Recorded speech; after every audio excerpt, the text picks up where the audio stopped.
Anu, saya ada mana? Kasih lagi.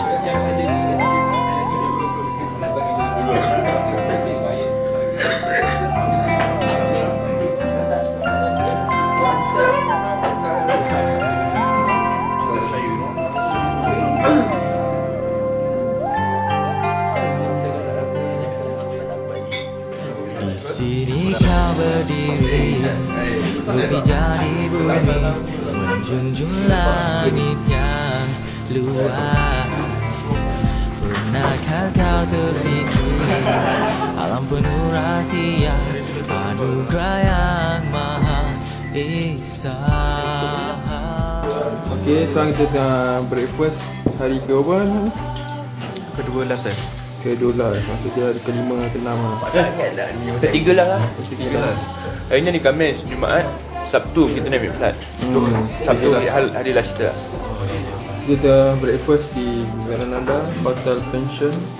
Ni Hotel pension lagi. hotel dia nama dia Pension. Ni Raji, pemilik blog Pretty Like Razi. Ni Anarex, pemilik camcorder.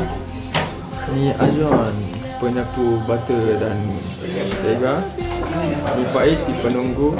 Ni Syahri, si pengigau malam. Ni Falik, si pelahap. Dan ni Mak Noh, si kurang sihat hari ni mana? Apa perasaan Mak Noh hari ni mana?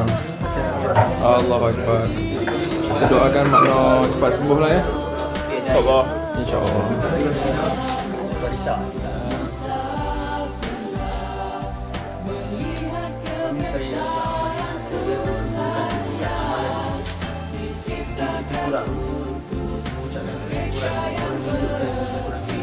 Kepada Allah yang sebenar. Ini kita betul-betul kata Alhamdulillah, tapi action kita tu mungkin kurang. Alhamdulillah pada wujud dalam siapa yang berikan hidayah, siapa yang beri Allah kasih petunjuk, maka tiada siapa pun yang dapat menyesatkan. Dan sesiapa yang Allah sesatkan, hanya susah. Sesiapa yang Allah tidak berikan petunjuk, siapa yang Allah tarik petunjuk, bagi mungkin siapa pun dapat menerima. Saya anak dan semua saksi bahawa Tuhan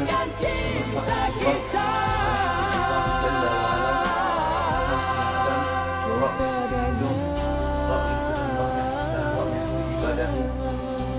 dan kita semua bersaksi bahawa Muhammad bin Abdullah sallallahu alaihi wasallam adalah hamba dan rasul Allah yang mana sudah bagi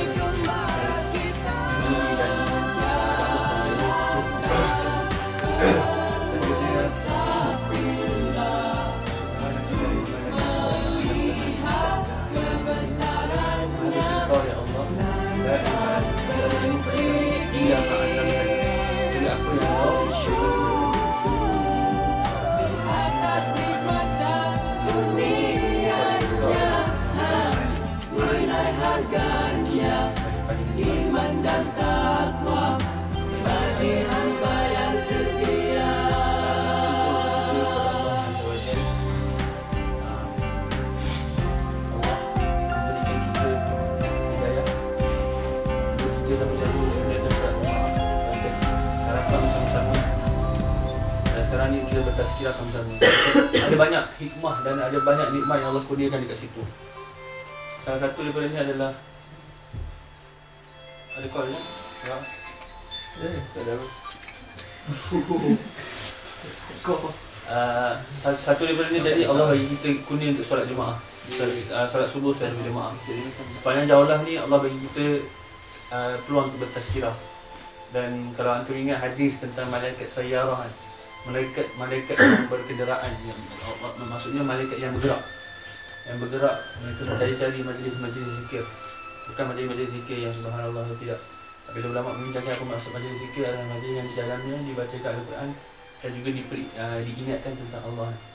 Malaikat-malaikat sekarang ni, ditahu kita berhimpun kat sini ni, kita wajib imani bahawa mereka sedang mendoakan kita, mereka sedang menaungi kita. Bagaimana bumbung sebuah rumah itu menaungi ahli rumah tersebut dan barang-barang yang ada dalam rumah tersebut, begitulah malaikat ini menaungi kita. Kalau bumbung rumah tu melindungi rumah tu daripada kena hujan, atau kena peti, atau kena panas, begitulah malaikat-malaikat ni akan melindungi kita. Dan melindungi kita wajib imani. So itu adalah ada. Dan kita berdoa kepada Allah agar kita sentiasa terus dinaungi oleh Allah dengan rahmat-rahmat-Nya insya-Allah. Sepanjang jaulah kita dan sehingga ke akhir hayat kita insya-Allah. Hafal surah Ana Tadabbur Sirah. Ana tak tahu sebenarnya exactly apa yang Ana nak cakap, tapi adalah sikit-sikit idea yang mungkin nak kongsikan dengan antum. Dan benda ni banyak pada refleksi lah, banyak pada pengulangan. Sebab tazkirah ni reminder lah. Remind maksudnya benda kita tahu kita diingatkan. Allah sebut dalam Quran, bila kita kata dalam tadabbur sirah ni, Allah sebut dalam Quran beberapa ayat. Contohnya salah satu dunia fasiru fil ard fanzur kaifa kana aqibatal mukadzibin. Betul kan? Apa betul lah? Aqibatal mukadzibin.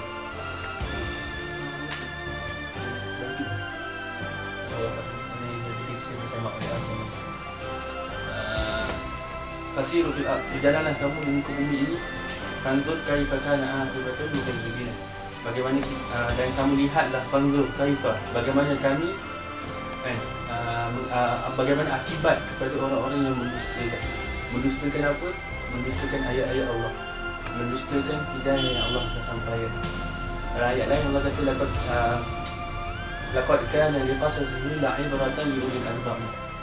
Sesungguhnya dalam kisah-kisah ini li qasasihi la'ibratan, ada ibrahnya li ulil albab, pada orang-orang yang berakal. Orang berakal di sini orang yang dapat ambil ibrah daripada kisah-kisah tersebut. Dalam ayat lain Allah kata faqsusil qasasi la'allahum yatafakkarun. Maka ceritakanlah kisah-kisah ini supaya mereka dapat berfikir. Dan di situlah kita dapat apa yang kita ertikan tentang tadabbur. Bagi Muslim, apabila kita datang kepada tempat macam ni, kita melihat sejarah-sejarah ini, kita bukan nak tengok kesenian macam yang siapa sebut akal sebut semalam, Syahrir sebut semalam sikit. Kita bukan nak kaji macam mana seni, macam mana geometri, macam mana corak-corak, mozaik dan gambar. Kita bukan nak kaji gitu. Tapi apa yang kita nak dapat hidayah. Kita nak fikir tentang hidayah, kita nak tafakkur tentang hidayah yang Allah berikan kepada kita melalui benda-benda ni. Jadi itulah ana harap benda yang kita dapat untuk selama kita sepanjang jauhlahannya. Mungkin agak kuat kita macam panas. Okey. Panas lah bagus. Tak dia macam tak ada nafas.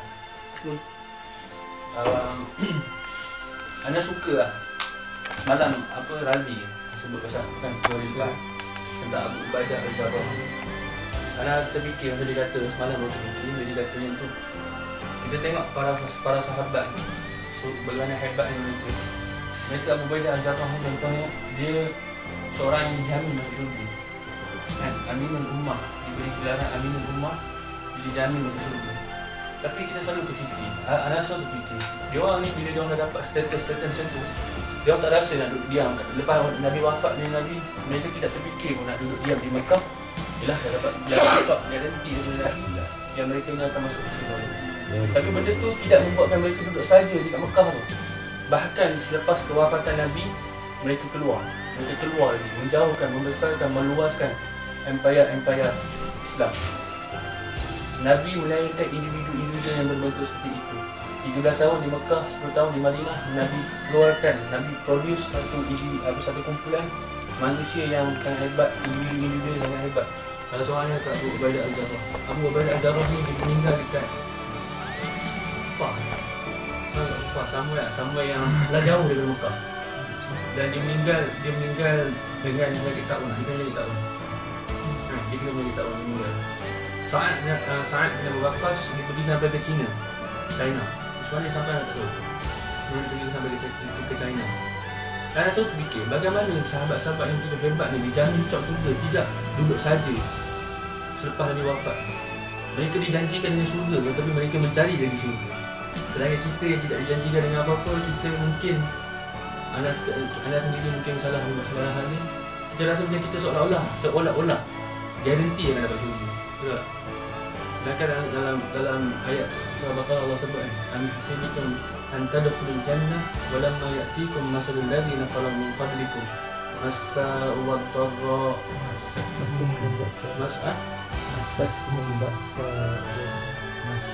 Surah nama ayat tu Nasat humul baksa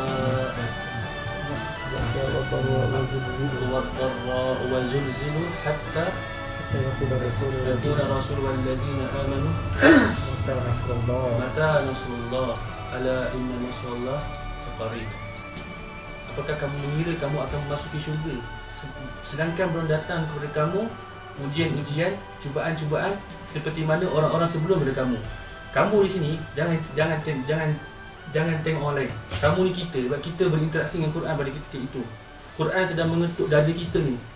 Adakah kamu mengira kamu akan memasuki syurga sedangkan belum datang kepada kamu ujian-ujian seperti orang-orang sebelum daripada kamu.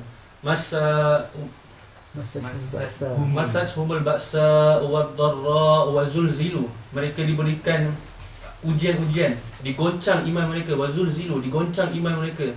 Hatta yakuna rasul walladzina amanu, sehingga berkata rasul dan orang-orang beriman bersamanya, bilakah lagi nak datang pertolongan Allah? Bilakah lagi nak datang pertolongan Allah ni? Ala inna nasrallahi qariban. Dan sesungguhnya pertolongan Allah tu sangat dekat. Ala inna nasrallahi qarib. Jadi itu satu tazkirah yang pertama untuk kita lah. Kita mengejar syurga dan kita selalu kena ingat kita mengejar syurga. Perjalanan kita ni adalah satu perjalanan yang mengejar syurga. Mungkin pengorbanan yang kita buat untuk mengejar syurga tu tidak sehebat perjuangan Abu Ubaidah Al-Jarrah dan meramai lagi. Ana sebut ni sebab apa? Ana tengok ada kelahiran individu tu. Dan nak kaitkan dengan Andalusia ni, dia berhasil daripada tugas-tugas individu seperti inilah. Hasil dapat Andalusia ni bertugas-tugas individu seperti ini. Dakwah Nabi sampai kepada satu tokoh, kan? Hasil titik peluh darah sahabat-sahabat yang telah dikorbankan sampai kepada lahirnya tokoh-tokoh seperti Musa bin Nusair. Tahu kan, mula-mula tu dah buka North Africa tu dah lama dah buka. Tapi orang-orang North Africa dia rebel balik. Dia buat pakatan dengan Muslim tu dia keluar. Dia buat pakatan dengan Muslim, buat pakatan dengan orang lain. Buat pakatan dengan Muslim, buat pakatan dengan orang lain. Jadi Musa bin Nusair ni apa yang dia buat? Dia buat kerja-kerja dakwah balik. Dia buka dengan sendiri. Dia nak buka sepanjang North Africa tu dia ambil masa 7 tahun. Dan dia buat sikit-sikit. Dia buka, dia panggil ulama-ulama daripada Syam, daripada Kufah datang duduk situ, tarbiyah masyarakat di situ, membina pusat-pusat ilmu di situ. Bandar lain pula begitu juga dia ajak ulama-ulama tinggal situ, tarbiyah masyarakat di situ, sehinggalah seluruh North Africa tu dah dibuka. Daripada tarbiyah itulah lahirnya individu-individu seperti Tariq bin Ziyad. Seorang hamba yang asalnya kaum barbar. Kaum barbar ni kaum barbarian. Tapi kita selalu mungkin kita tengok barbarian ni gelap, ganas, bodoh dan sebagainya. Tapi tak, barbar ni antara orang yang paling cantik di dunia. Paling cantik di dunia. Mata biru, kulit putih. Kalau tengok Muhammad Ibn Al-Ahmar tu kan, ada yang cerita dia. Al-Ahmar sebab apa? Sebab kulit dia kan merah, sebab dia putih. Mata dia biru. Tu orang barbar. Orang-orang macam ni barbarian ni ditarbiyah, hamba menjadi panglima. Itulah, hanya Islam saja boleh melahirkan orang-orang macam tu. Tak ada agama lain yang boleh melahirkan orang-orang macam tu. Seorang hamba yang ditarbiyah, asalnya barbarian, menjadi satu panglima besar dalam dunia Islam. Jadi daripada kerja-kerja Musa bin Nusair, lahirnya Tariq bin Ziyad. Ingat, semua ni individu. Lahir pada zaman Nabi lagi. Cerucuk-cerucuk foundation. Mereka ni menjadi cerucuk-cerucuk dalam foundation kepada terbinanya satu empire yang besar. Individu-individu. Musa bin Nusair, Tariq bin Ziyad dan kemudian Abdul Rahman Al-Ghafiqi. Cerita-cerita ni kau boleh kaji balik lah. Selepas itu kan, boleh baca balik. Dan disebarkan di muka. Hanya sekali individu. Kita mampu buat benda-benda macam tu. Jadi itu satu part nak cerita. Dan satu part nak cerita kan, kita selalu boleh fikir tentang sirah ni. Kita selalu kata orang dulu lah, Ana selalu cerita. Ana selalu masa dengan sekolah menengah, Ana mungkin guru Ana yang last kali belajar sirah, belajar sejarah yang seribu lama. Yang mana detail memang sedetail-detailnya diberikan penekanan kepada tamadun-tamadun. Tak tahu, lepas tu saya tak lah. Kita orang last semester sebab last year sebab memang cikgu betul kita orang dia tu lah. Masa tu belajar tentang seni, belajar tentang macam tak dapat apa-apa. Rasa paling bosan kita belajar tentang tamadun tu. Ibn Khaldun rasa macam banyak mengingat Ibn Balik, Ibn Rushd, Ibn apa. Macam Ibn tu sekadar menghafal, tak dapat apa-apa. Dan ada satu term tu yang keluar yang saya ingat lah, dia kata crying over spilled milk. Seolah-olah kita menangis atas susu yang telah pun tumpah. Tapi bagi kita bukanlah kita melihat balik sejarah-sejarah ni, kita mengkaji balik sejarah-sejarah ni bukanlah kerana kita menangisi susu yang telah tumpah. Faham maksud dia? Kan? Maksudnya benda yang dah berlalu kita nak fikir-fikir, nak renung-renung, tak. Kita bukan macam tu. Sebab apa? Sebab ayat yang anda baca awal-awal dulu. Anda baca awal ayat sebut. Dan Muslim in Spain ni antara period yang paling lama dalam sejarah Islam. Tak silap anda 803 tahun kisah dia. Almost 2/3 of Empire Islam. Kisah di Sepanyol dan adalah keseluruhan 2/3 of sejarah Islam berat ni di Cordoba dan sebagainya. Keunggulan, top of civilization masa tu. Masa Tamadun Abbasiyah yang kedua kan, di Umayyah yang kedua di Cordoba 803 tahun. Dan di situ sendiri ada benda yang pengajaran yang paling besar. Kita kena mengkaji sejarah ni dan kita kena ambil ibrah daripada sejarah tersebut. Satu lagi poin yang nak sebut ni, anda sebut awal-awal itu adalah tentang sunatullah, ingat kan? Dan dalam kisah Spain ni lah, bahkan daripada awal-awal lagi, kita daripada awal sejarah sampai ke hujung sejarah memang sepanjangnya kita diberikan undang-undang Tuhan, law of Allah. Laws, anda kata bukan laws of nature, ini laws of Allah, ketetapan Allah, sunnatullah. Bagaimana sesuatu berkaum tu boleh naik, bagaimana satu tamadun tu boleh naik, dan bagaimana tamadun tu boleh runtuh. Dan dekat ni Spain ni perfect example lah kira. Memang ada contoh-contoh yang sangat-sangat jelas untuk kita tengok. Ada tokoh-tokoh yang hebat seperti Musa bin Nusair, Tariq bin Ziyad, Abdul Rahman Al-Ghafiqi, dan adalah khalifah-khalifah yang korang tengok ke atas tu. Dan ada juga watak-watak pengkhianat umat Islam dalam sejarah-sejarah. Bagaimana mereka berkompromi, berpakat dengan kaum kufar, memerangi kaum muslim, menipu, membelot, perang saudara, membunuh, memusnahkan di Madinah Az-Zahra. Benda-benda ni semua sunnatullah. Kau buat betul, kau dapat macam ni. Kau buat salah, kau dapat macam ni.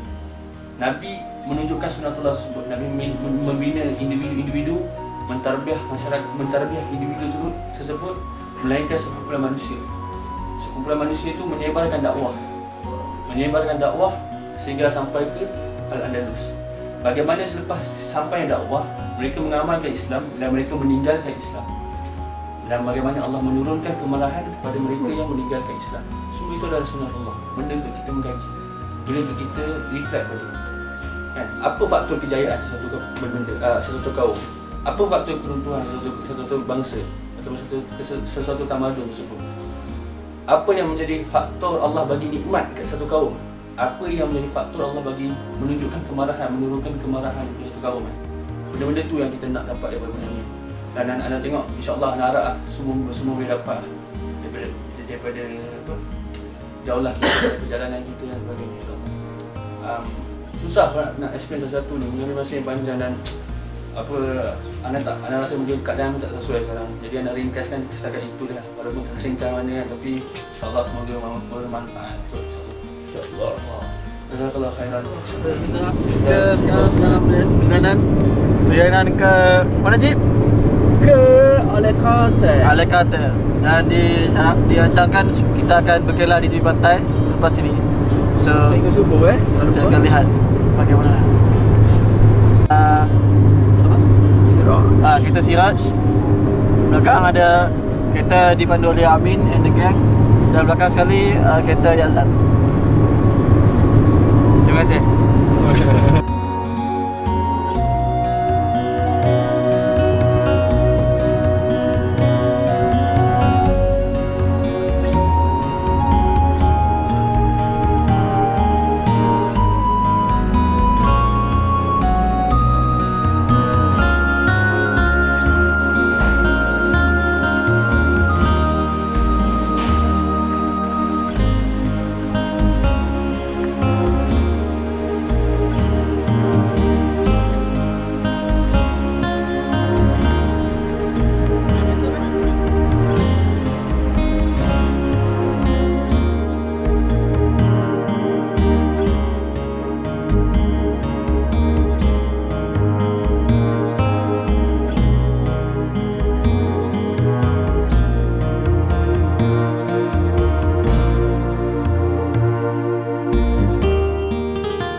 Kita sekarang berada di pantai Alicantel.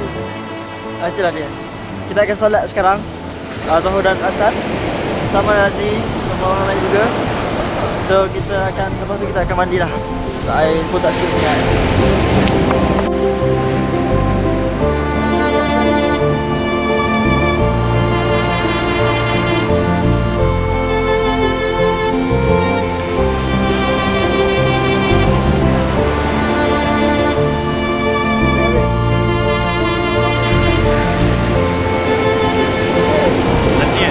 Sekarang kita berada di pantai Alicante, pantai Zaragoza Alicante. Saksikanlah dengan mata anda sendiri kebesaran nikmat Allah.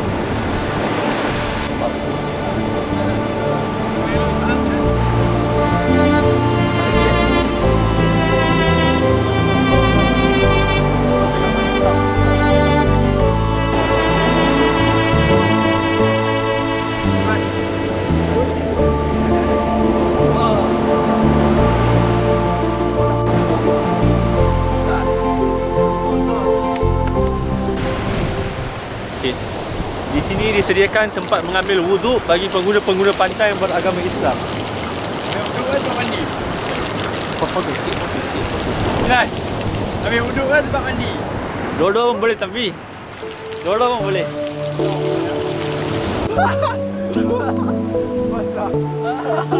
Kelamun. Kena rekod kan? Aduh.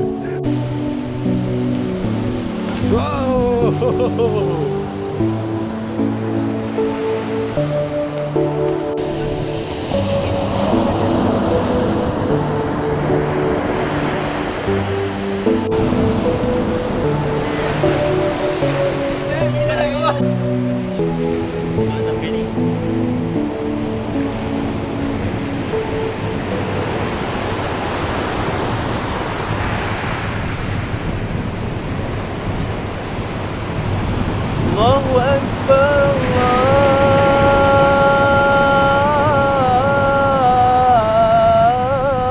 Allahu Akbar, Allahu Akbar,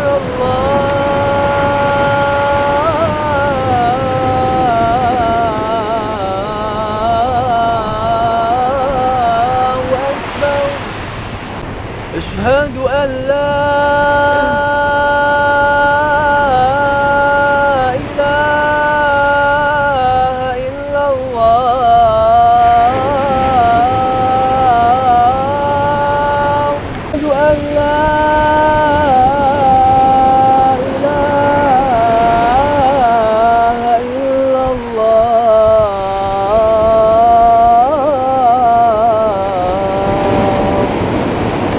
أشهد أن محمدا رسول الله أن محمدا رسول الله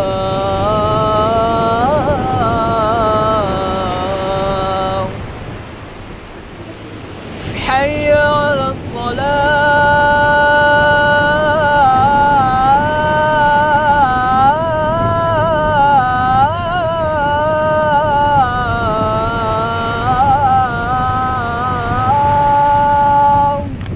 حي على الصلاة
Berdomeng dengan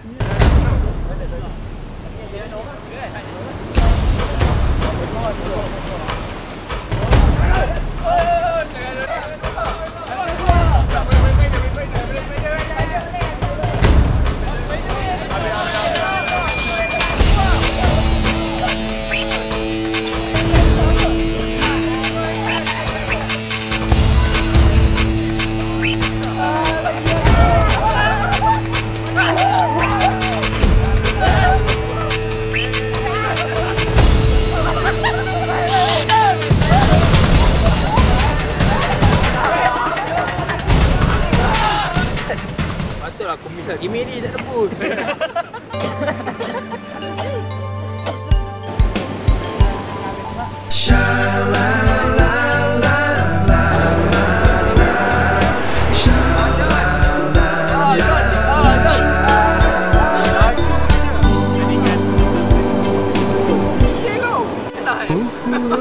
Yang terbina bersisa kuntum bunga meskipun kini kita terpisah demi kasihnya, namun jadikan kenangan kita sentiasa bermain di bayangan mata. Detik waktu yang berlalu menjadi memori kau dan aku.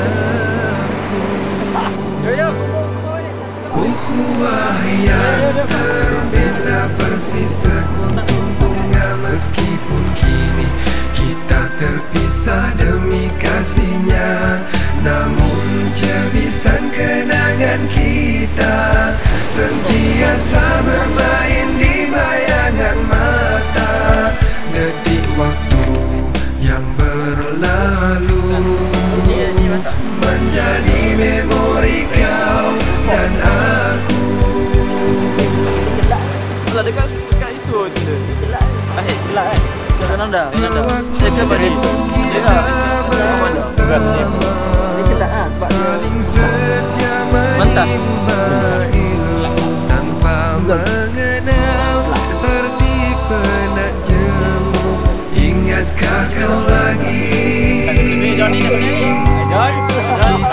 bersama menginjak duri di tanah gersang, mengutip semangat suci. Kini segalanya tersurat dalam sanubari.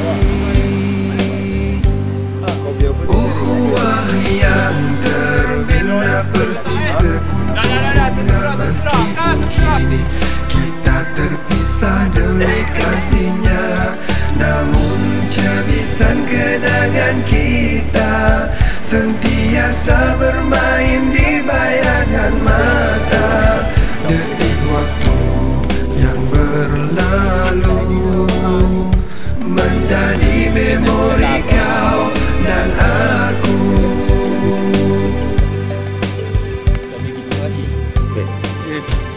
Sewaktu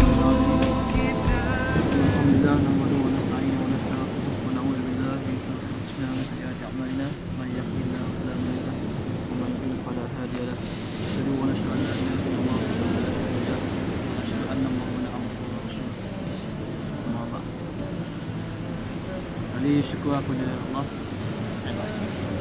Lepas sikit. Sudah sebelah tu tak? Wan, berapa lama Wan? Kali bersyukur kepada Allah lah, kita dapat duduk sini kan. Yang jauh, kita pun tak ancang pun nak dapat atas sini. Tiba atas dengan Hakimi, kita dapat duduk sini kan. Bawa lampu ni, bawa pokok kurma di tepi laut yang aman damai.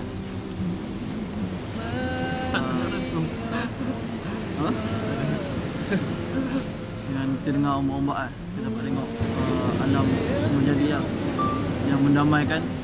Sebenarnya ramai yang macam suka di pantai kan, tengok di pantai kono kan.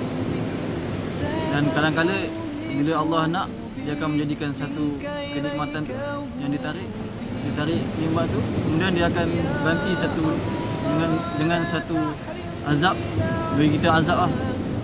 Macam yang tsunami yang berlaku kan. Tiba-tiba kalau tsunami berlaku kat sini, tak dapat lari dari kita kan. Menunjukkan bahawasanya kullu nafsin za'iqatul maut kan. Maksudnya setiap benda hidup pun akan mati lah. Dan kita tak tahu kan. Di mana tazkirah Amin juga mengahid dunia ila matamu. Sebenarnya kehidupan dunia itu hanya kehidupan yang sebenarnya kehidupan yang sebentar yang kita tak tahu kan. Yang sebenarnya dilaknat kan. Daripada Nabi sallallahu alaihi wasallam. Itulah siapa yang kita boleh buat dalam waktu masa yang kita pun tak tahu kita akan mati bila. Kita memperbanyakkan amal kebaikan kita lah. Amal kebaikan kita yang kita harap kita dengan amal kebaikan yang banyak tu, yang dengan ikhlas kita akan dapat mengejar syurga Allah kan. Kadang kita sibuk nak kejar kata apa, ustaz itu alam lah apa benda kan. Contohnya nak pegang kekuasaan ke apa semua, tapi kita lupa bahawasanya kehidupan kita ni kat dunia ni tujuan kita hanya sebentar sebagai seorang pengembara kan. Hadis Rabbah kan, sebagai perdagangan asing yang kita akan pergi pada alam yang lain, satu alam yang kita situlah alam yang kekal abadi ya. Untuk berjaya di alam yang kekal abadi tu, kita kena mengambil bekalan yang sebanyak-banyaknya di alam ini. So tajuk tazkirah kita hari ini sebenarnya nak ceritanya makin kita berlomba-lomba lah untuk membuat amal kebaikan lah. Even walaupun benda tu kecil kan, walaupun senyum dekat orang lain kan, senyum dekat orang lain kan, jadi macam tu rasa gembira kan. You made my day, dia kata so be happy kan. Kat sini kita tengok partner macam depressed kan, tak ada sedih sakit kan. So kita buat supaya dia happy, itu pun dah kira satu kebaikan untuk kita kan, walaupun benda tu kecil kan. So fastabiqul khairat, maka mula-mula kita buat amal kebaikan. Tapi janganlah pula kalau orang tu nak buat baik, kita tak nak buat kan. Kita nak supaya sebab kebaikan itu dapat pahala dekat dia, kita nak terima. Ya, siapa cakap macam tu? Siapa cakap tu? Itu maksudnya aku main je. Ya, nak main je benda tu. Saja lah. Nak menunjukkan bahawasanya kita kena mendahului orang tu untuk membuat amal kebaikan kan. Supaya amal kebaikan tu kita yang supaya kita yang ada portion kat situ kan. Fastabiqul khairat lah. Dan firman Allah Ta'ala juga dalam surah Al-Imran, wasari'u ila maghfiratin min rabbikum wa jannatin arduha as-samawati wal ardh mu'iddat lil muttaqin. Maka bersegeralah kamu mencari keampunan Allah dan juga memasuki syurga yang luas. Yang luasnya seperti langit dan bumi. Dan wasari'u ila maghfiratin min rabbikum wa jannatin arduha as-samawati wal ardh, dan syurga itu luas langit dan bumi. Mu'iddat lil muttaqin, diberikan kepada orang yang bertakwa. Maka kita bersegeralah untuk mencari keampunan Allah dan juga mencari keampunan, kemudian kita kena buat amal kebaikan lah lepas tu kan. Seperti mana hadis Nabi kat tak ingat, yang maksudnya kalau kita amal yang baik tu akan menghapuskan amal yang jahat kan. Ni memang famous, kita dah dengar kan. Dan kita juga selalu dengar juga dan surah Al-Qiyamah, umur hawiyah bahawa yang sebenarnya amal kebaikan yang akan ditimbang. Macam mana ayat dia?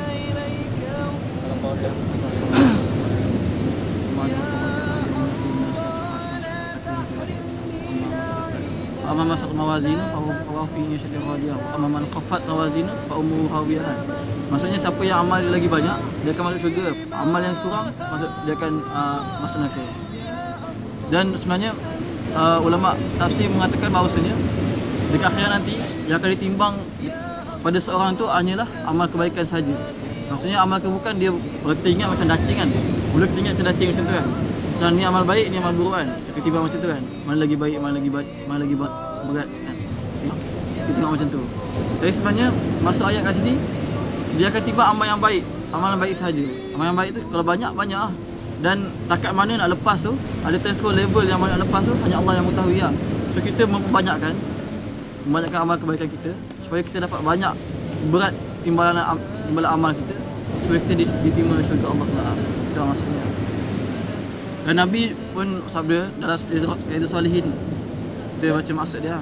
Daripada Abu Hurairah radhiyallahu anhu bahwasanya Rasulullah SAW bersabda, bersegeralah kamu engkau sekalian untuk melakukan amal-amalan yang bagus-bagus. Maksudnya amal yang baik lah. Sebelum datangnya macam-macam fitnah yang diumpamakan sebagai potongan-potongan daripada amalan yang gelap gulita. Potongan-potongan fitnah daripada malam yang gelap gulita. Maksudnya kita ni ada chance nak buat baik, kita terus buat baik. Kita jangan tunggu satu masa yang kita tak dapat nak buat benda-benda situ lah. Kita dapat chance macam tu lah. Dan berpagi-pagi seorang itu menjadi seorang mukmin, dan berpetang-petang menjadi seorang kafir. Ada lagi yang berpetang-petang menjadi seorang mukmin, pada pagi itu, pada keesokannya menjadi seorang kafir.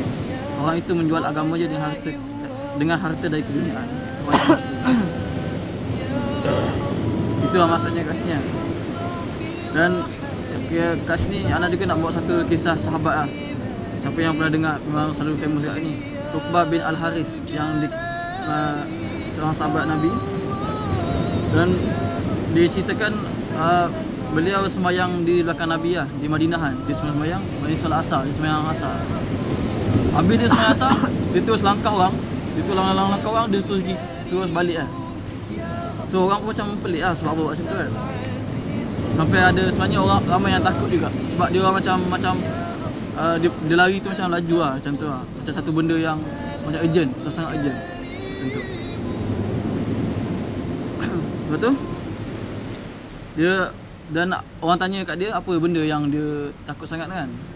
Dan dia kata, saya ingat pada satu sepotong emas, dia ada satu sepotong emas lah dia panggil kan. Macam kalau kat sini panggil dinar, macam bar gold kan. Yang di tempat dia, dan dia tak senang kalau benda tu dia tak senang kalau benda itu mengganggu fikiran dia. Sebab dia semayang, dia akan ingat pada benda tu kan. So dia terus balik lari, dia nak bagi kat emas tu bagi kat orang lain. Supaya bagi kat orang lain lah. Maksudnya dia macam dia teringat benda tu ada, benda tu mengganggu fikiran dia, dia semayang, dan dia terus balik, dia bagi kepada semua orang terus kan. Maksudnya dia tak tertunggu pun, macam tak apa, lagi lah. Macam tu lah maksudnya.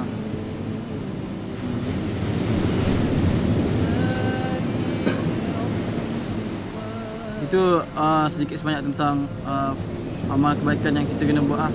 Maksudnya kita kena berlumba, jangan tunggu satu masa yang kita tak dapat dah benda tu kan. Dan ada satu lagi, ada ni yang famous juga lah, daripada Abu Hurairah juga. Ada seorang lelaki yang bertanya kepada Rasulullah kan, apakah sedekah yang paling bermakna? Apa sedekah yang paling bermakna yang kita rasa? Senyum itu sebagai sedekah, tapi sedekah yang paling bagus adalah doa. Benda yang kita sayang. Itu kalau kita bersedekah, pada waktu kita bersedekah tu kita sihat, kita mampu. Maksudnya kita macam mampu untuk merasakan keseronokan benda tersebut lah kan. Macam kita ada benda satu yang macam makanan yang sedap lah. Macam Ajib ada makanan apa? Buah apa Ji? Buah kaki kan. Dia Ajib dia belakang. Dia suka sangat buah kaki ni kan. Sampai dia cerita kat orang semua, ada jumpa buah kaki ni murah, kacek mahal kan. Tapi sedapnya macam tu kan. Pada masa yang sama dia sihat. Dia dapat rasa benda tu. Bagi kat makna dia tak rasa dah benda tu sedap kan. Betul tak? Betul mana? Maksudnya dia sihat untuk menikmati nikmat tersebut lah. Dan sebenarnya engkau itu, maksudnya sahabat Nabi ni kan, engkau itu fikir, yakni sangat sayang pada benda tersebut lah. So kita benda, dan dia rasa kalau kita bagi orang itu merasakan bahawasanya kalau bagi sedekah tersebut kepada orang lain, dia akan menjadi fakir disebabkan sedekah tersebut lah. So itu adalah sedekah yang paling bermakna. Dan janganlah engkau, sambungkan balik, janganlah engkau mempostpone, panggil postpone lah, sehingga apabila nyawamu telah sampai di kerongkong kan, sampai nak mati baru kita ingat. Macam kita cakap, nak mati baru kita bagi tahu wasiat, untuk ni sebulan ni, untuk ni kita bagi berapa, untuk ni bagi berapa kan. Jangan sampai macam tu baru kita nak bagi ya. Sebabnya dia katakan ditakuti bahawasanya satu kita tak sempat nak buat benda tu, dan kemudiannya orang pada masa tu, orang tu dah seronok lah, dah ada nikmat tersebut lah. So maksudnya memang Nabi pun marah. Nabi larang kalau kita nak buat baik tu sampai kita postpone sampai mati baru kita ingat kan. So kalau ada masa kita bagi, dan sedekah yang paling baik adalah sedekah yang kita sayang, yang kita rasa kita boleh, kita seronok dengan benda tu. Itulah sikit sebanyak kan. Semoga apa yang kita dapat lihat nikmat yang ada di sekeliling kita ni tak lari daripada tujuan hidup kita, untuk mencari bekalan yang sebanyaknya untuk hidup abadi di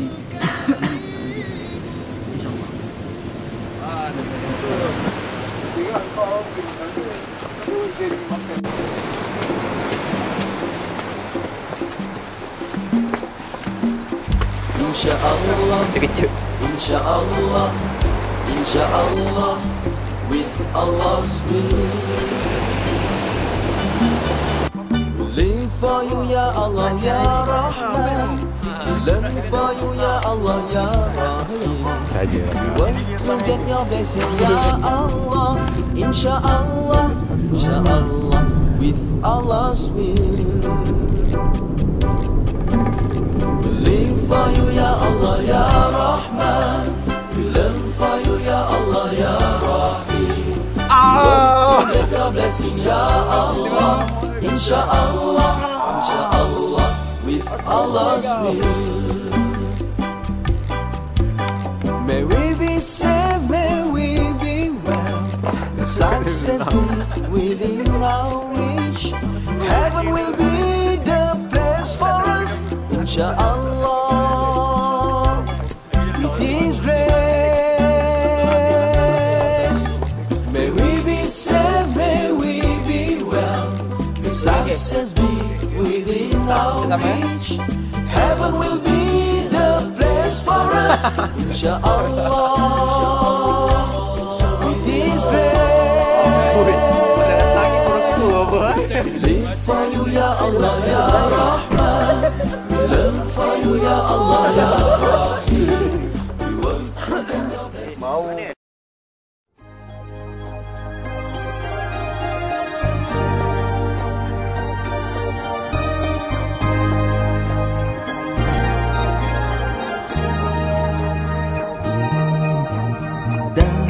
Barisan musuh dan dari umbi darbiah muncullah sinaran fiqh Islah terus mengikuti masa dari dewan selesa perjalanan yang berhamba pejuang keadilan.